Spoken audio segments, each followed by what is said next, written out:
On September 9th, 2013, Catherine's daddy and my ex-husband and friend of nearly 20 years, Chris Wheddon, was killed in a car crash in the UK. My first struggle while coping with my own loss was how to tell Catherine what had happened to her daddy. She was only 3.5 at the time.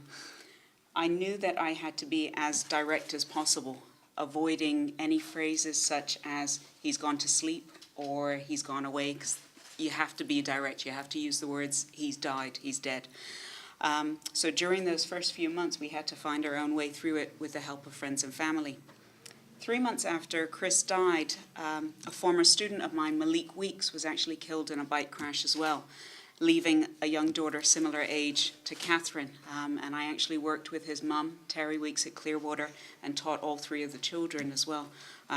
This made me think about how I needed to use what had happened to us with Chris dying, how I could use that to help other people.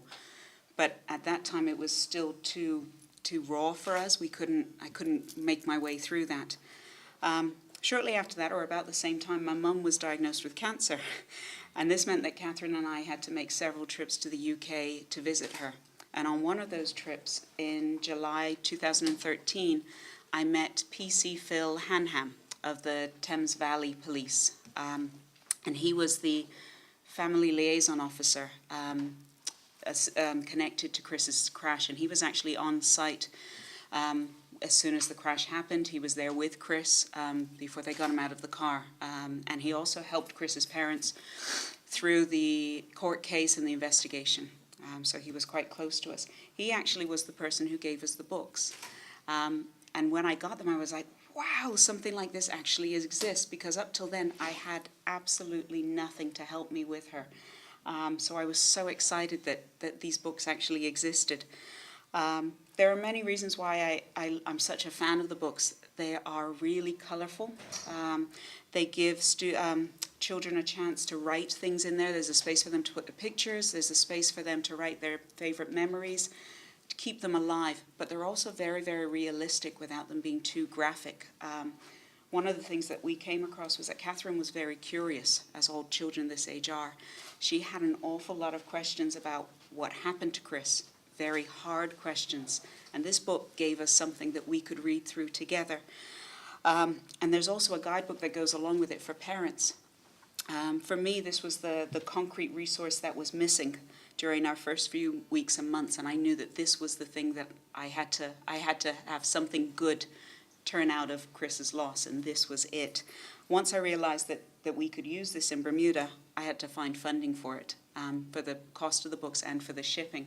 And within hours, and I mean hours, Colonel Brian Gonzalez came forward from East End Telecom and said, yeah, absolutely, we can do it. And it's been maybe 6 weeks, and they're here on the island ready to give out. My next project is to bring out, there's a more general book, not just someone who's died in a road accident, but losing someone that you've loved, and it's more general. That's my next project, and I'm in the process of finding funding for that one, and hopefully going to have those out in the schools for the counselors to use, because so many of our young people deal with loss, and there just isn't the resource here. So for us, it's about showing people that we can be brave, yes, that we can be brave, and that we can help other people, even though something bad has happened to us, isn't it? Yeah, that's right. I was pleased to be contacted by Mrs. Wheddon to help with getting these books out to the people who need them. The Bermuda Police Service has family liaison officers, same program that they run in the UK, and our family liaison officers do a similar job when somebody dies, either through road traffic accidents or other causes. It was clear when I first saw the books that they are a really good resource for Bermuda. The books come in a large-scale one for the kids, as you saw earlier on, and also a supporting book, similar format, but for the parents to assist them in using this book. There is also a third book that we were able to source and got with the funds from East End, which is about coping with grief when someone you love dies suddenly. That one is for anyone who suffered the shattering experience of a loved one dying suddenly. It aims to help people understand emotions and feelings commonly suffered and provides straightforward advice on how to cope and who to help you cope. The one for the children is about honest discussion. It's a really well put together book, and there will be some up the front here for anyone who wants to have a look at them after this press conferences. These will be given out by our family liaison officers, and we have Inspector Tracy Burgess from our family liaison unit, who's the coordinator, who will receive those books from our partners, East End Telecom. I've known Chris for a long time because him and I served in the regiment for quite some time.